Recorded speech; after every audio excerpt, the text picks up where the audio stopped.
আসসালামু আলাইকুম, hello people, আশা করি সবাই ভালো আছেন। আমি আলহামদুলিল্লাহ ভালো আছি। সো আজকে চলে আসলাম যমুনা ফিউচার পার্কে।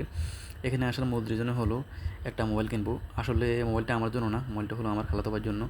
ও অনেক দিন থেকে ভাবতেছে একটা ফোন নিবে এবং সময় এবং টাকা হয়ে উঠতেছে না। অবশ্যই তার স্বপ্নটা পূরণ হচ্ছে। সো আমরা চলে আসলাম যমুনা ফিউচার পার্কে। এখানে এসে আমরা কয়েকটি দোকান দেখলাম। দেখার পরে আমাদের অনেক দোকানে ফোন পছন্দ হয়নি। ফার্স্ট অফ অল পরে আমরা চলে আসলাম মোবাইল পিক্সেল বিডিতে এসে আমাদের একটা ফোন পছন্দ হয়েছে। দেন আমরা দামাদামি করে তারপরে একটা ব্ল্যাক কালারের ফোন নিয়েছি, গুগল পিক্সেল 7। অবশেষে আমরা 26,500 টাকা দিয়ে ফোনটা নিয়েছি। আসলে বাইদের ব্যবহার ও কথাবার্তা অমায়িক। এখানের ফোনগুলো অনেক ফ্রেশ। আমি সাজেস্ট করবো আপনাদের তাদের গুগল পিক্সেল বাজেটের রেঞ্জের মোবাইল নেবেন, এখানে আসবেন।